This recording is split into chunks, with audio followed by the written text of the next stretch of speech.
Hey, what's happening? It's Dominic D'Angelo. I'm with Studio1Sports.com plus podcast Heat Wrestling. Hello, I'm by myself again today, but not really because I'm with all of you. Thanks so much for joining me today. Razor's over here drinking his water, making a lot of noise. And I am ready to make some noise here today with you guys and gals. Let's say hi to some folks in the chat. Hey, later start time right now today, 1 p.m. We usually go noon Eastern Standard Time. I had to take a phone call, so I was delayed on watching Raw, and so I had to play a little catch up. And so instead of just canceling the show today, I was like, I want to talk about Raw, and I want to not cancel the show. So I was like, I'll just delay it. Robert is still on assignment, still has work duties he's got to worry about, but he said he'll be back tomorrow. So get excited for that because you know what that means. All right, let's see how some folks in the chat here.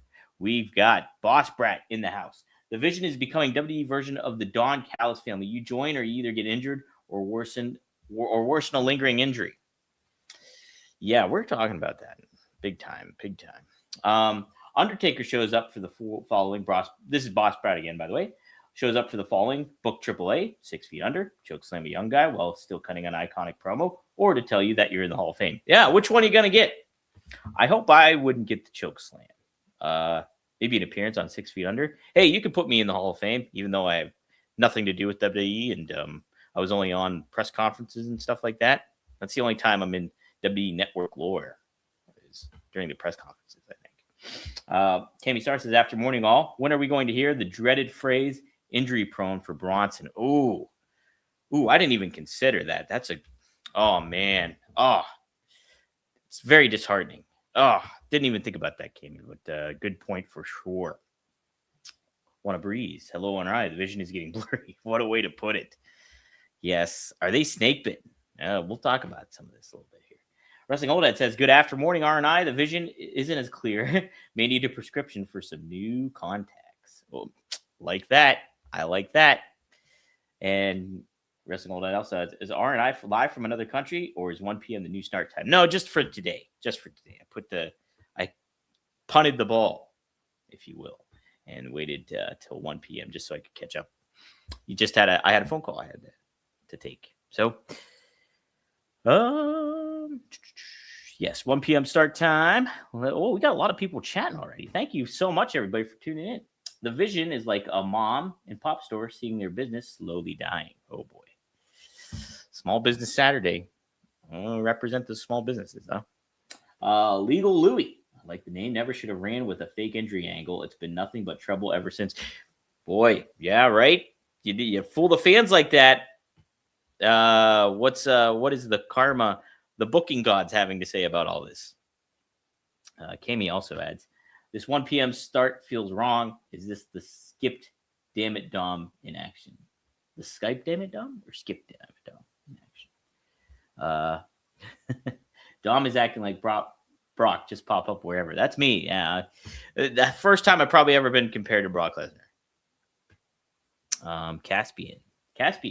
Swerve should get Vince Russo as his manager, and Vince can introduce him by saying the signature catchphrase. It's a swerve, bro. Wow. They should just do that like as a one-time deal. I would be totally fine with that. I'm just plowing through the chat right now. We'll get to Raw. We'll get to all this stuff. I don't think Reed is injury prone. He shouldn't have jumped off the cage, and we're getting 100% on that one, right? That's his own fault. Last night was a freak accident. Yeah, if you saw it, looked like his bicep just kind of tore after just a basic kind of situation. So Dre Owens says, Austin Theory and Logan Paul should take the tag titles off the Usos. Not a bad idea, Dre. Not a bad idea. All right. Well, were there some bad ideas on Raw? We'll talk about that. But I do want to lead off talking about, obviously, the big highlight of Raw. And that's the AJ Styles retirement and then Hall of Fame reveal. So, yes, if you saw what I had to say after the fact of Royal Rumble, AJ Styles not taking his gloves off, it reminded me of the ending of The Shield, the movie The Shield, not the faction, not the WWE faction, and not the movie. I mean the TV series. If you're familiar with The Shield, it was an FX show back in, I believe, 2004, 2002. think 2002, and it ran about 4 or 6 seasons.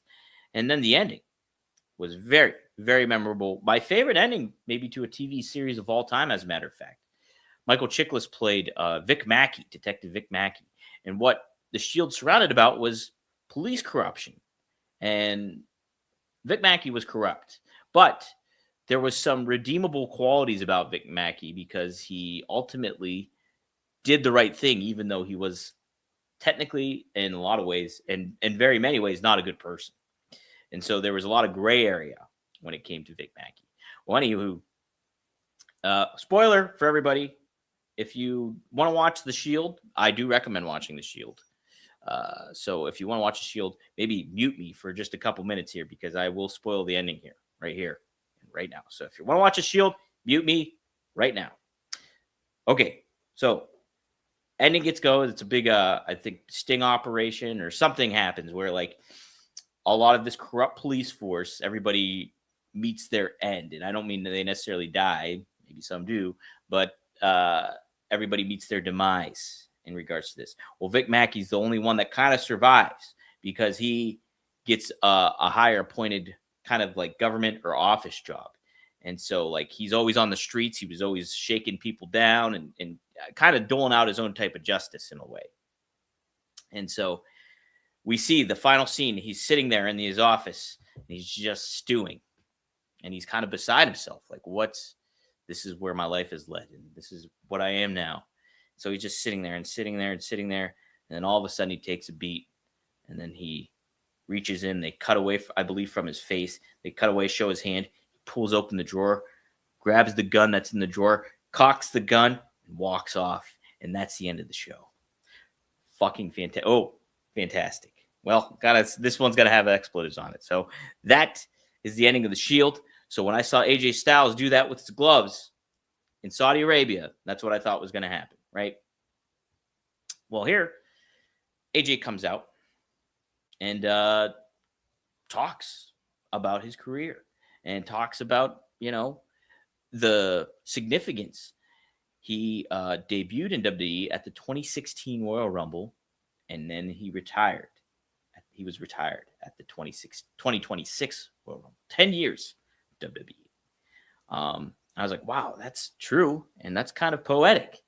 And then what was even more poetic was what he brought up, the gloves. He was like, I know there was a lot to talk about the gloves. He was like, but I wanted to take them off here at home. And sure enough, he did. So legitimately, AJ Styles has to be retired. He's done. And good for him. He explained that. He wanted to be with his family. He wanted to be a dad. He was talking about how having to be on FaceTime with his children and like seeing them grow over FaceTime. And they showed his wife in the crowd and his kids in the crowd. And so like it was a really, really great moment. And that was only enhanced by some of the talent that were there too. We saw TNA figures like Jeremy Borash, and Abyss, Chris Parks in the Abyss mask. And then you had Frankie Kazarian, Bobby Roode. So a lot of people well represented and other figures as well too. So it was really, really heartwarming. I think AJ Styles' first tag team partner in WCW was there. I cannot remember his name, but if somebody knows it in the chat, please let me know. Post it in the chat. But he was also in attendance as well. So just a really, really heartwarming, fantastic kind of moment for him. And the appropriate send-off. I completely understand why they did this tribute, Oh, thank you. So it was Boss Brad chimes in. Air Paris was his name. Air Paris was also in attendance. So very cool stuff. So where I was going with this, though, too, on top of it, just a good moment to kind of think about it. And then, they show the little chyron in the corner, meaning the end of the show. Well, it's not the end of the show. Everybody comes out. People are clapping for him. And, it kind of gives that impression. Well, sure enough, boom, the gong hits, and out comes the Undertaker.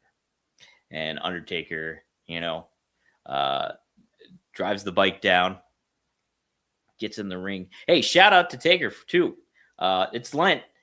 What was there Undertaker wearing? He was wearing a rosary around his neck, if you notice that. So shout out to Taker for doing that. Peace be with you, Undertaker, and with your spirit. But So he happens to kind of tease, hey, we have unfinished business, and kind of gives everybody to think like, oh my God, are we gonna maybe get a match between these two at WrestleMania? Like, what's going on here? And that wasn't the case. But Undertaker was clever in his delivery about inducting or announcing that AJ Styles would be inducted into the WWE Hall of Fame. And like, I'm kind of thinking like, when is this dawning on AJ Styles that, oh, this is going to be a Hall of Fame induction? Maybe it had to be when Undertaker just came out, right? I'd like to think this was it had to be a surprise. And like, but you could kind of see like, okay, AJ kind of accepting that. Oh yeah. All right, I am. And that was a really, really cool moment too. And like, I couldn't feel any more happier. It's rare occasions, with legends like this now, that you're going to get these kind of moments anymore. You think about it. I mean, this is what a great way to send somebody like AJ off was that. Yeah, Wrestling Old Head says it here. AJ looked legit surprised. He really did. He really did look legit surprised. So I'm curious, like, because the way he reacted almost felt like he did not see this coming. Like, what were they doing with Taker? Like, I don't know. Like, so I'm hoping, like, maybe he thought, could this be an Hall of Fame introduction as Undertaker's biking on down there? And then, then it really hits him. Either way, it's cool. It felt like a genuine moment, right? So, but somebody like an AJ Styles, yeah, Scott Chaplin and I talked about this on Working Stiff. Like, the Mark and Scott Chaplin was like, the Mark in me wants to see AJ go to end it out on top against the best of the best wrestlers in the world that he kind of set the tone for himself. Meaning like Will Ospreay and having those kind of matches again and everything. And from a fan standpoint, that would make sense in a lot of ways. Hey, I would love to see AJ Styles versus Will Ospreay. But I mean, how AJ laid it all out for himself and how he laid it out for the fans, that was like, it is a really poetic ending for him. And, I think it's a great send off. And like, you think about it, AJ Styles really, really cut his teeth in TNA, was the face that ran the place. And, but, you always think in your head, the big goal is to go to WWE. The big goal is to make that kind of money and to establish yourself. And the deck was stacked against AJ way early on. Like, from several standpoints of being a WWE superstar. Number one, not a big dude. So like, bulkier for sure, like later on for sure, no doubt. Not typically the type of style that they would take in WWE either.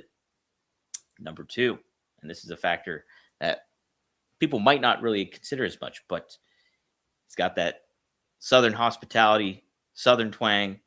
So Vince McMahon in 2016, seeing that type of person, you would not think he would get that type of push. But AJ Styles broke the mold for Vince McMahon. And AJ Styles was handled, I don't want to say perfectly, but really, really great in WWE. He got that Royal Rumble surprise appearance, which was one of the best of all time. No doubt. I would put it at least in the top 5 of Royal Rumble surprises, right? Is AJ Styles showing up. And then you look at it. He goes on a world championship run. He was handled like a star in so many ways. Now, sure, you'll have your bumps and, your runs and, your lulls and all that kind of stuff. But ultimately, the AJ Styles aspect of the WWE aspect of his career, like matches lines up with TNA, and you could make an argument even better. So I am like, yeah, maybe I like the storytelling aspect of me was like, oh, he's not retiring. The Vic Mackey thing's going down. He's going to be in TNA. He's going to finish his career in TNA. Well, that's not the case, and that's okay. So my computer, I just noticed, is not charging right now, is it? So let me make sure I plugged it in. Here, bear with me. But oh, there it goes. Hold on a second. There we go. So yeah, I think this was a great way to retire AJ, and I'm excited for him, and I'm happy for him. It's awesome. I did get to interview AJ once. WrestleMania 38, I think, in Texas. I got to chat with him. I'm gonna have to dig that interview up, and if I do dig it up, I will post it on StudioOneSports.com. Hit the like button, hit the subscribe button. That'll be going up. And once I find it, I have it somewhere with AJ Styles. So, yeah, we talk about video games. So it's a fun one. It's a fun one. I don't think I've ever published that, actually, now that I think about it. I need to get that up.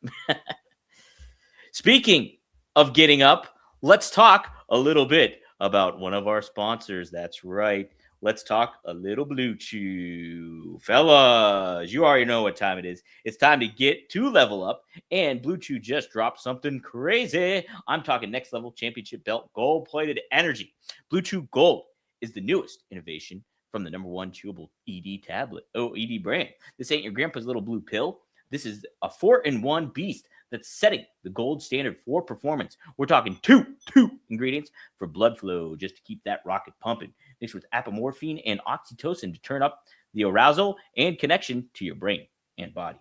Blue Chew Gold dissolves under your tongue and works in just as little as 15 minutes. That means you get it on quicker and stay in the game longer. Elevation without hesitation. This is peak passion and peak performance in a single tablet. So we got a special deal for our listeners. Get 10% off your first month of Blue Chew Gold with code RUMOR. That's promo code RUMOR. Visit BlueChew.com for more details and important safety information. And guess what? We thank Blue Chew for sponsoring the podcast. Thank you, Blue Chew, indeed. All right. So let's take a look at some of your comments here, which we always have some good ones here. Ooh, okay. I love the Shield talk, so people were talking about that too. Dre Owen says the Shield was fantastic. I completely agree. Tony Gong says he loved the Shield. Oh, wow. Tony Gong says he got to meet Michael Chiklis at a convention. Really nice guy. That's awesome. I love him. Dude, great. Perfect for that role, right? He's got kind of like that cop look to him, but on top of it, too, he's also got that, he's just a good actor.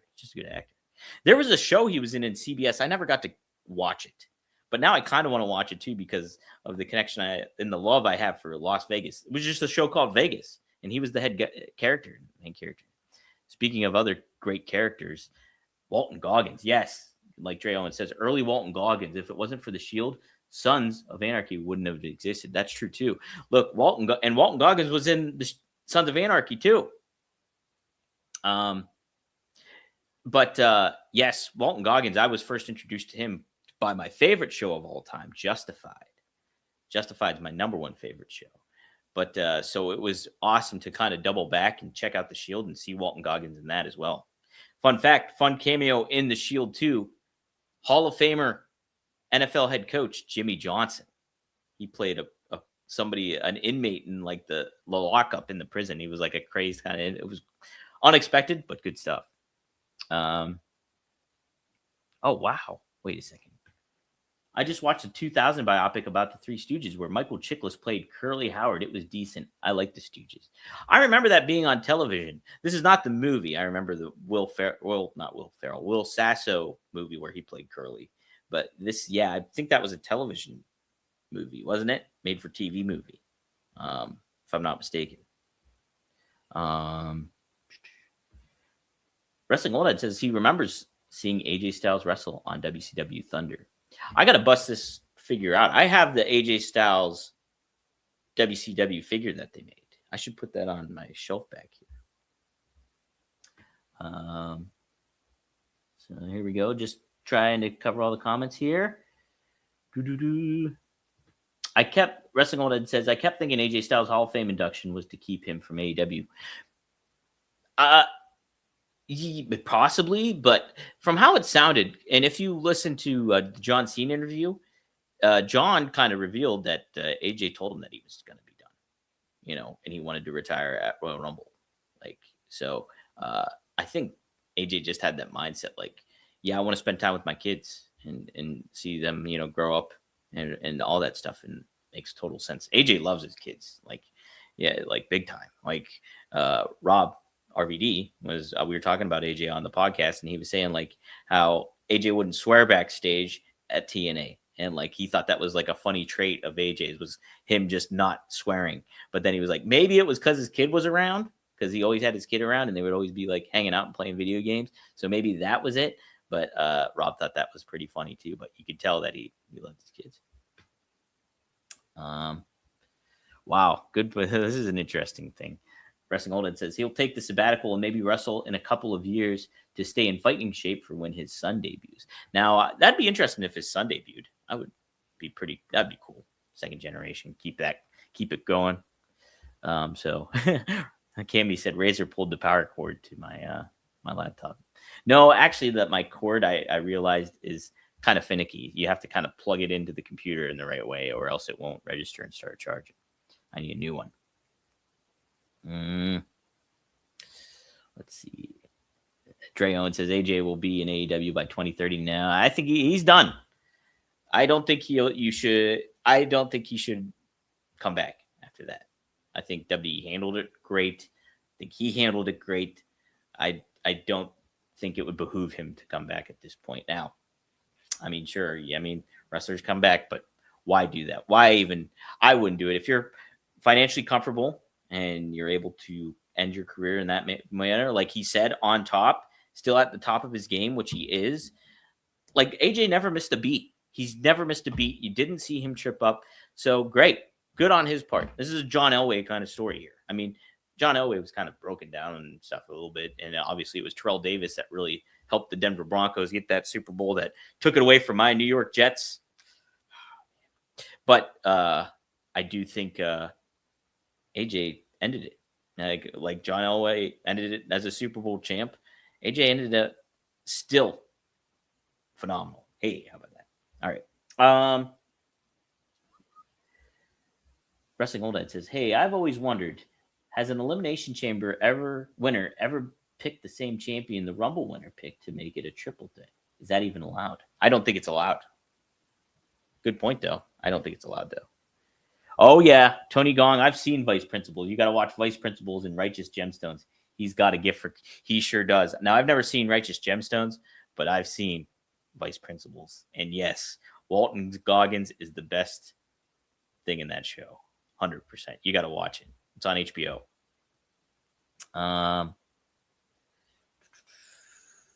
Dre says Walton Goggins steals the show in Righteous Gemstones. Wonder if he's a wrestling fan, Walton Goggins.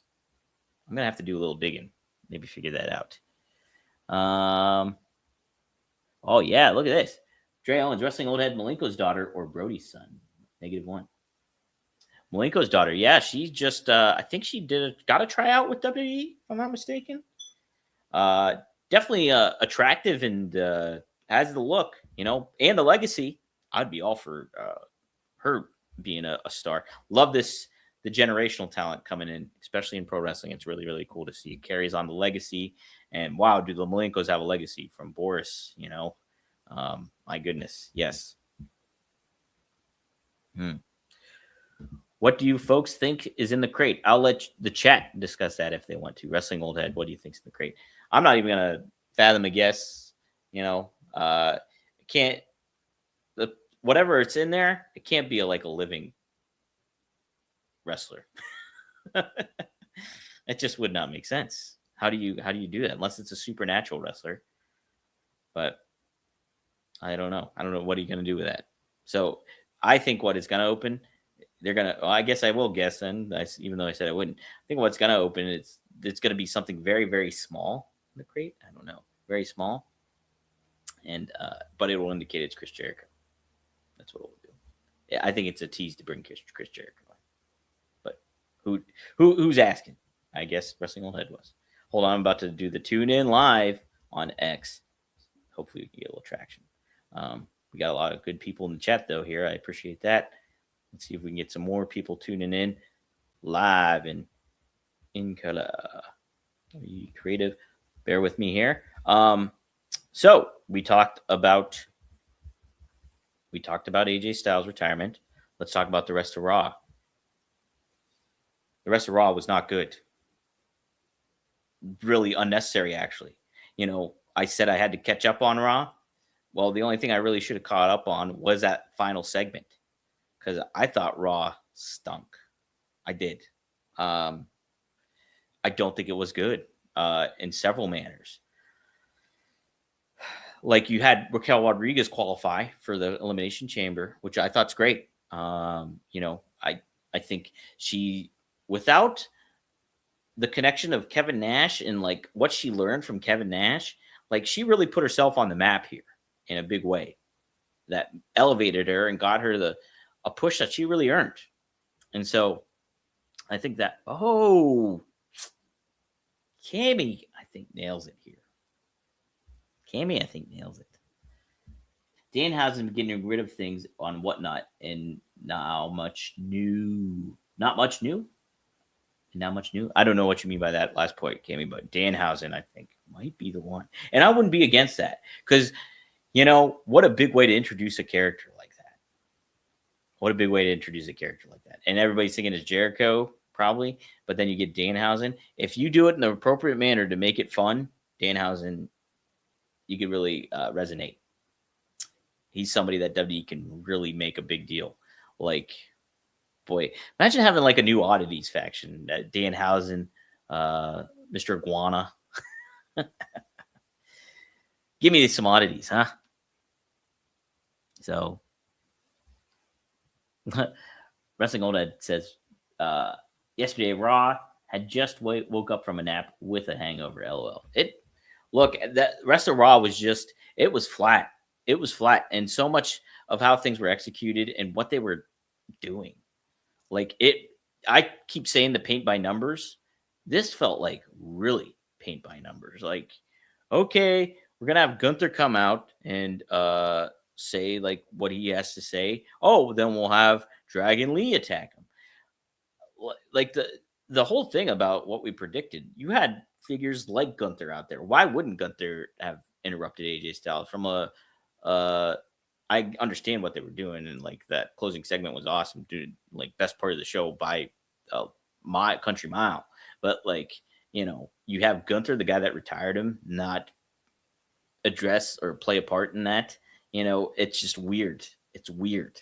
And then just how these things were laid out. The CM Punk promo, like Punk's great, and I always say he's appointment television, but it's just like, okay, it's there, and that's it. Wasn't Finn Balor was there? Wouldn't we get one final showdown between those two? Am I missing something that I didn't catch, like in my watch of it all? But like, so that felt weird. Obviously we had the Bronson Reed injury, and that went down, and so unfortunate. Like, I love Bronson Reed. I think he's awesome, and he's another one I interviewed. Actually, I should get that interview up too. But like, so him to go through that, and because I think the plan, from what I heard from my peripherals, don't take this for gospel because I did not confirm this, but from what I heard, I think Bronson Reed was actually supposed to win that match, and that would have made plenty of sense for him to win that match too, right? Let me see if there's something else going on here. Confirmed significant injury, appeared to suffer injury, torn bicep is what happened, and you could tell it, but he's out indefinitely. So take what I said, like it would have made sense for Gunther to win, right? Not Gunther, Bronson Reed to win. You need vision representation in the chamber. He would have been the perfect fit in there, I think. And so, so it sucks. It sucks. And you know, you have to pivot, and they called the audible to get Jey Uso in there, as a matter of fact. And so Jay's in his own thing. I don't think it behooves or benefits him to be in this match at all, like, because I think he's casted in the right role right now as tag team champs. Like, I would have just, I mean, I get you had to call an audible, so Jay or El Grande Americano. I would like El Grande Americano. I mean, I would have probably put him in there just to, I don't know, mix it up a little bit. But yeah, so that was there. We had the Natty and Maxine Dupree match. I love that they didn't give you anything with this. I do like that aspect because I think that feud should be continuing on. But how it was executed was just like not graceful, and like got a little heavy-handed in certain ways. And yeah, it did not hit. It did not hit. Something else really didn't hit. That was this was like the epitome of what was kind of flat. was that Liv Morgan, Stephanie McCure, and Jade Cargill segment.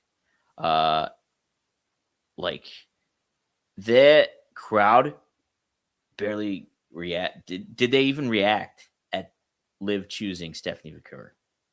Like, just not well set up. This felt like they could have done this story weeks ago, instead of teasing us of what Liv's going to decide and what she's going to choose, and all this kind of pomp and circumstance with it all. Like it, I didn't like Robert. Like he said last week, that it felt like a Twin Peaks episode. That segment that they had with Michael Cole and everything backstage, and I kind of liked the bizarreness of it all. I would have just had her just flat out challenge Stephanie McCour, not keep building to it. Is just and like it's just a shame like that they didn't get a reaction to it. And I'm gonna say this too. I think Michael Cole underserved what it was. Like, just kind of like how he said about like, oh, Liv Morgan, Stephanie McCour stood no chance to that cheap shot that Liv Morgan threw. Like, instead of like, oh man, this is gonna be it. We got Stephanie McCour versus Liv Morgan. Like there wasn't that hype to it all. Like, man, like the thing with JR, what would JR have done in that situation? He would have called Liv a Jezebel, like maybe took a dig at Jade too, and then like really kind of hyped up this like how vicious and cruel Liv is, and he would can't wait to see Stephanie McCour get this opportunity against her. He would have kind of presented it in a different fashion. And like this whole thing just felt really, really flat. And this whole Raw felt really, really flat, except for the ending, except for the closing segment. It just felt that they punted the ball again. Like for a go home thing with Elimination Chamber, sorry, it wasn't good. It wasn't good. And I don't know. I'm still intrigued by Elimination Chamber. I'll say that. I mean, I want to see what's in the crate. I do want to see. I enjoy Punk and Finn, and I want to see that develop further and have like two of my favorites in there. So I'll definitely be keyed in on that for sure. And so, but let's see here. That's not a bad idea. That's a good idea. Man, get Jeff Henniger behind the scenes at WWE here. Want a breeze? You could have Logan take out Jay before the Chamber, and he could replace him. Think you could do that? You could also do Austin Theory.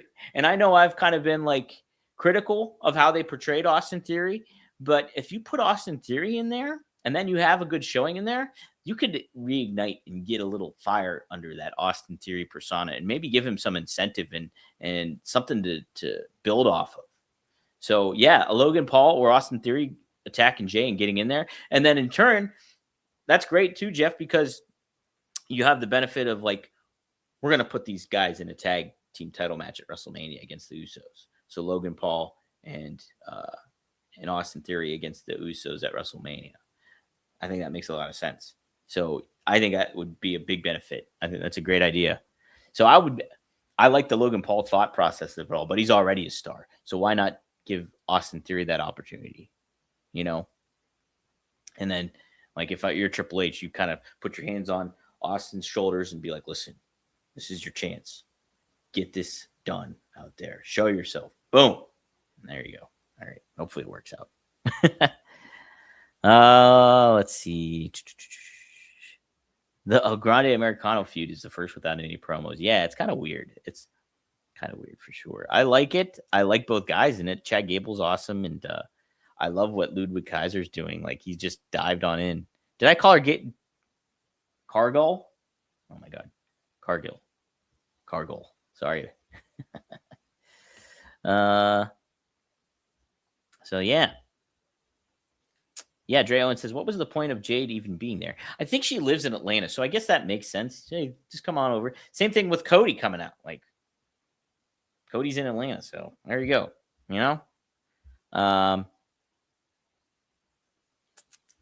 So there we go. Trying to see what else. This is an interesting thought. Dre Owen says, what if the Hardys return to challenge the Usos? Not bad. What if you did like a triple threat tag? You have the Vision, you have the Hardys, and then you have the Usos. I would almost not do that just because the Hardys would just feel like an afterthought. But it's WrestleMania, and they would get a massive pop. So who am I to say that? Anyways. Oh, Dirty Dom said that. Cargill. I thought I maybe said it. So there we go. All right. Let me see what else we got going here.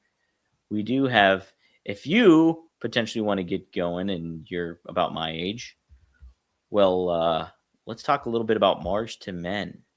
Mars to Men is some supplements that are really great. They have different stuff to maybe help you reignite that energy that you maybe kind of lost a little bit as you're growing older here and you're hitting our 40s, or you get the lower T kind of thing going on. And Mars to Men kind of helps you. Mars Men helps you with that stuff. So I have the product actually right here in the box. I'm going to start taking it. Mars Men right here. And yes, take it for several weeks and see potentially what it's supposed to do for you. It's designed to help, you get you energized and get you on the right track, and elevate maybe those T levels in certain ways. So for low T going down. So try it out. And we'll give you that opportunity with this code here. For a limited time, our listeners get 50% off for life, for life, free shipping, and 3 free gifts. mengotomars.com. That's mengotomars.com. It's a perfect way to kick off the new year. That's mengotomars.com for 50% off and 3 free gifts when you check out. After you purchase, they will ask you where you heard about them. Please support our show and tell them that Rumor and Innuendo sent you. So thank you, Mars. Mars Men. All right. Just the poet. Just the poet. Much love, bro. I saw you working with Sabu. Thank you. Yeah, I've had, me and RVD had Sabu interviewed Sabu a couple times on One of a Kind with RVD, and then yeah, it was neat. I formed a fun, cool relationship with Sabu. Very guarded person starting off, but then he opens up to you, and he was such a nice person, and really thoughtful. Like, I was surprised, because I interacted with him over on this, with RVD and stuff. But then when I saw him in person, I think it was in Philadelphia, he gave me a hug. I was like, wow. I was like, Sabu hugged me. I was like, that's crazy. And so, yeah, he was such a nice person. So, yeah, really, really cool stuff. I don't know if you're talking about me, Just the Poet, but if you were, I appreciate it. Thank you. Caspian makes a pitch. The box opens, and out comes the masked guy from the Royal Rumble, which leads to him announcing he's here to represent mystery client who will debut at Mania. It's a mystery wrapped in a riddle. Oh my gosh, that would be just too much. That'd be way too much. WWE has to execute on that one. Okay, so just the poet was talking about it. That's cool, man. Yeah, I was talking about you. Thank you. I appreciate that. Yeah, Sabu was great. Sabu was awesome.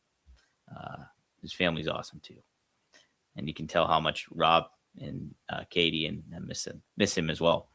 Draylon says, you see, Britt Baker says she's not retired and she does her dental practice part-time. Yeah, that's unfortunate. Britt's got to meet Britt last year at WrestleMania, as a matter of fact. During the weekend, she was there, and she was nice. She was super nice and really cool. And so hopefully she gets the opportunity to come back here again. I just, such a weird situation going on in AEW and everything. And,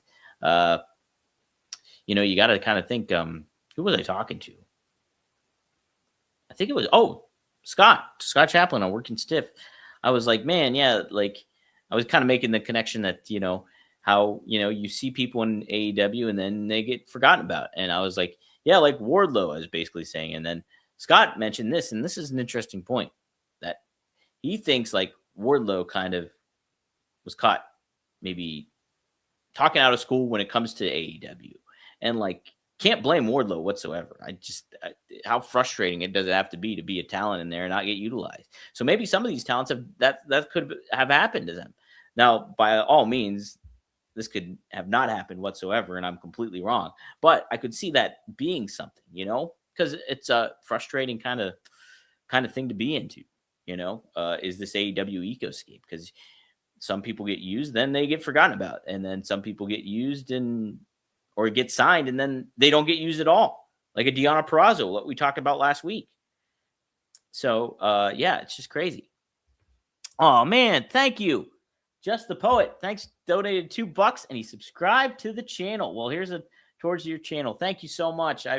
Dude, I really appreciate it. Honestly, it's very, very thoughtful, and it means a lot that people subscribe to this channel as I'm trying to get it cooking again. This used to be Kurt Angle's YouTube channel, and so now I have it, and I want to create something pretty cool here. And so we got live streaming wrestling. We have Exodus Pro Wrestling. That's EC3's promotion. They stream live on here. Their pay-per-views that they do, and then also, I do interviews. I've got to start doing some more. Speaking of, there's a pretty cool one coming up. I have it scheduled, so I don't want to make reveal it to any, but you guys might be in store for something pretty cool that may involve a certain co-host that I have too. So be on the lookout. It's coming up here. So yeah, pretty neat stuff. So thank you, Just the Poet, for tuning in the super chat too. Yes, Wrestling Old Head Exodus runs out of Cleveland. I might have to attend a show soon. Definitely attend a show soon. They have one coming up here. I think on March 21st is the one that'll be next. And then, yeah, so be on the lookout for that. And, but my brother Marcus actually goes over there and trains a little bit in Cleveland. He'll make the trip over there for some seminars and do some work over there with EC3 too. So you never know what could happen or who you might see. Razor's up to trouble here. Caspian asks me, did you go to Sabu's public funeral service? Unfortunately not. I couldn't. I didn't have the money. I wasn't able to make the trips and stuff like that. It's like this past 2025, I've had to be very selective of traveling around and picking where I go, stuff like that. So that being said, hold on, Razor, what are you doing? Hey, hold on. What are you doing? No. What are you doing? You're eating stuff. Don't eat stuff. Sorry, he was doing something. So I had to be very selective of what I've decided to go to and do. But I will be at WrestleMania this week here in Vegas. So don't necessarily know if it's the show itself. I applied for credentials. We'll see if I get approved. But I will be there. I'll be around, milling around. Michael Watson, how do you donate to the channel? Yeah, dude, I mean, like, it's just all you do is hit the super chat down there. You don't have to donate, honestly, if you don't want to. But like, there's like a little thing in their chat that you can do. You can do a little super chat or something. But hey, just the fact that you subscribed is good enough for me. Yeah, you don't anything like that. I mean, maybe what I'll do at some point is do like a live chat again, and I'll kind of encourage, if you want to do super chat, you can and stuff like that. But ultimately, I'd like to have stuff that I could give away. Razor's going nuts right now. Have stuff that I can give away to people too. That you kind of almost like a raffle or something. But yeah, that's how it does. But what will always help, I always, when I'm on rvdtv.com, I always say the super chats help see questions and get your questions asked and answered by RVD and stuff like that. So yeah, but that's how it kind of works. But yeah, thank you, Michael. I appreciate it. And yes, we'll take donations, but seriously, you don't have to do that either. But all right, yeah, the Razor running. He is running around. He's going nuts. I've got to kind of keep eyes on him recently because like he's chewing stuff he's not supposed to be chewing. And I don't want him to get himself in trouble either in that way. But cool. All right, we got 45 minutes. I think we covered some good ground here. Anything breaking? We'll just take a quick look at the dirt sheets here before we close on out.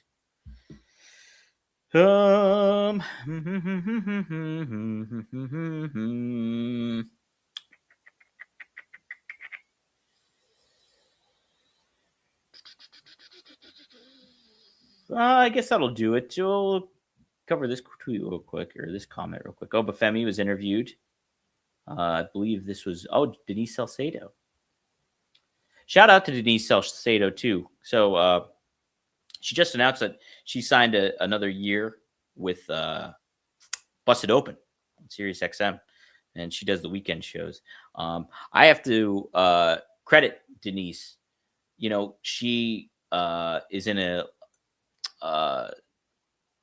world and a profession where she gets a lot of crap, and like, you know, from fans, and you know, a lot of criticism just gets thrown her way. I can tell you firsthand, was at Royal Rumble in Tampa, whichever one that was, 2 years ago. So yeah, not this past Royal Rumble, but the Royal Rumble before that. And I don't mean this past Saudi Arabia Royal Rumble, the Royal Rumble before that Royal Rumble. Yes. And we sat right by each other in the press box, and we're friends. We know each other and stuff like that. But here I'm like doing like tweets and stuff like that, you know, as some stuff goes on, but I'm mostly just watching the show, you know, as it's going on, the event. Here I look over at her. She's got a laptop up front, and she is live clipping, putting stuff right on social media real quick, getting things all set up, creating content so quickly, and just all invested. And like, so as much criticism as she gets, and you know, everything, she is a hustler, and she does great work. You know, I have to delineate too. It's just like, you know, people get criticized. Oh, you're a wrestling journalist, or you're not handling this the right way. And even I sometimes myself will be critical of journalists in this ecoscape and content creators. But Denise is a content creator. People don't tune in to her. They'll get interviews, and she is not somebody that does that kind of stuff. That's not her thing. So her to get these interviews and get media credentials makes perfect sense. And like, she does great work. And so hat tip to Denise Salcedo. So there we go. All right. That will do it for me. We'll be back tomorrow with Robert Karpelis, and we will be previewing AEW Dynamite. And yes, should be a fun one. It'll be interesting to get Robert back, because I've been wanting to talk to him about the Janelle Grant situation and get his legal perspective on it all. So he'll be joining us tomorrow, as he says, to be back.